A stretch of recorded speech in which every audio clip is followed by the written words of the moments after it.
जलियांवाला बाग और general Dyer.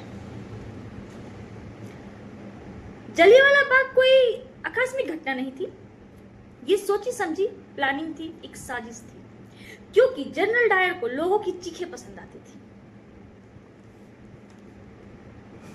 उन्हें अच्छा लगता था कि एक भीड़ तड़प रही है, रो रही है। उनकी प्लानिंग तो कुछ और थी। उनकी तो प्लानिंग यह थी कि उस भीड़ पर ऊपर से बम गिराया जाए, लेकिन उन्होंने पहला प्रयोग किया कि पहले ऊपर से बम ना गिराकर हम गोलियां चलाएं। चलिए देखते हैं आगे क्या हुआ।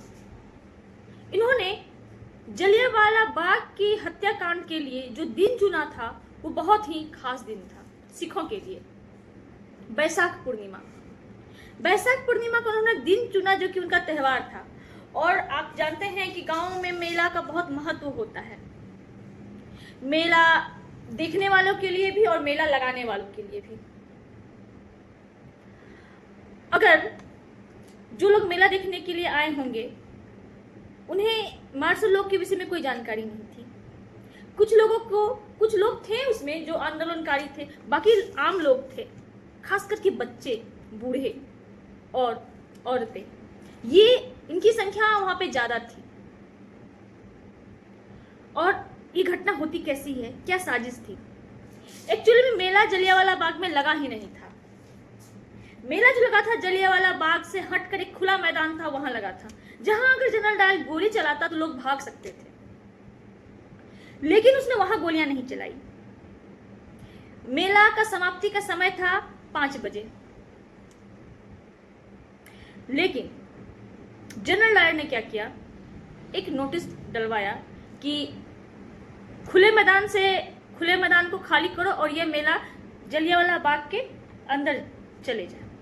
सारी भीड़ को जैसा निर्देश मिला वो एक एक करके वो जलियांवाला बाग, जो कि एक ऐसा बाग था कि चारों ओर से दीवारें थी और छोटा सा गेट था, उसी में भीड़ इकट्ठा होते गई।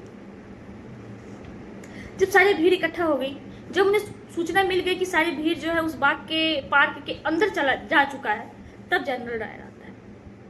हालांकि वो तो कुछ और ही सोचा था।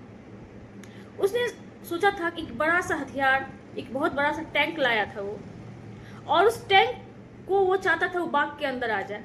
गनीमत थी कि वो बाग का जो गेट था वो छोटा था, वो टैंक जा नहीं पाया, लेकिन फिर भी कोई बात नहीं। जनरल डायर ने अपने अंग्रेज सिपाहियों को एक एक करके अंदर जाने दिया, बिना कोई नोटिस के। सारे सिपाही अंदर से घेर लिए। हमें तो एक बात समझ में नहीं आता कि नमक का महत्व ज्यादा है या मिट्टी का महत्व ज्यादा है। माना कि जनरल डायर ने गोली चलाने का आदेश दिया कि जिसके हाथ में बंदूक थी वो तो भारतीय थे, कैसे मिट्टी के कीमत से ज्यादा उन्हें नमक का कीमत समझ में आया? तो हमारे देश में मिट्टी से ज्यादा नमक महत्वपूर्ण है। गोली चलाने वाले तो भारतीय सैनिक ही थे ना। एक वो भारतीय सैनिक थे जो 57 में लड़ गए थे, और एक ये भारतीय सैनिक हैं जो निर्दोष निहत्थों पे गोलियां चला रहे हैं नमक की बदौलत। तो चलिए आगे जानते हैं फिर क्या हुआ।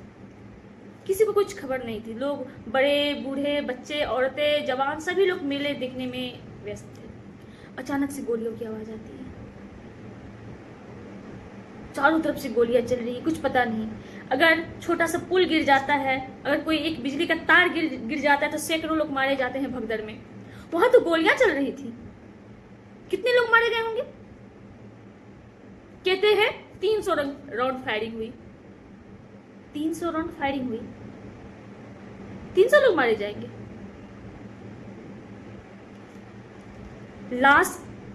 लाश की ढेरें लग गई थी भगदड़ में। लोग जान बचाने के लिए एक दूसरे पे चढ़े जा रहे हैं, अपनी जान बचाने के लिए कुएं में गिरे जा रहे हैं। लेकिन कब तक?